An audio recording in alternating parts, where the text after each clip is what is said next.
ketika penat, ketika senang, ketika susah, ketika ada duit, semuanya kita akan pi. Pasal itulah di sini tuan-tuan, Pah Kedah mai, Pah Pahang pun mai, nak tolong bagi menang Ustaz Fairuz satu kerusi daripada kerusi-kerusi 36 nak tubuh kerajaan di Negeri Sembilan ni.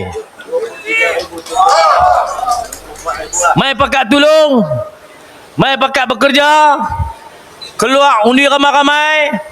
Yang anak beranak kita, saudara mara, sahabat anda, rakan-rakan saya, pengundi Dun Serting yang tinggal di luar Parlimen Jempol, yang duduk Kelupo, yang duduk Perak, duduk Johor, duduk Negeri Sembilan juga, tapi tempat lain ada 11,000.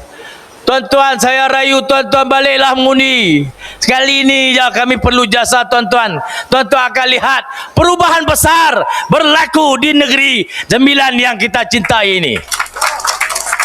Balik mengundi, adik-adik semua, kawan-kawan yang ada di universiti, suruh mereka balik. Yang bekerja di KL, suruh mereka balik. Dekat ya, dokek je.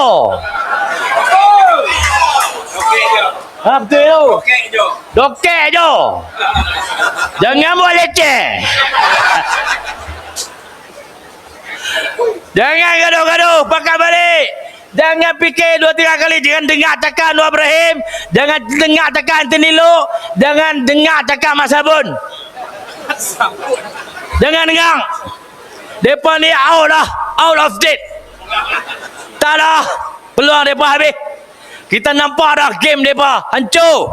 Negara ni akan hancur. Perubahan kena dibuat sekarang. Kita mulakan di Negeri Sembilan. InsyaAllah saya doakan orang Serting undi Ustaz Fairuz Isa.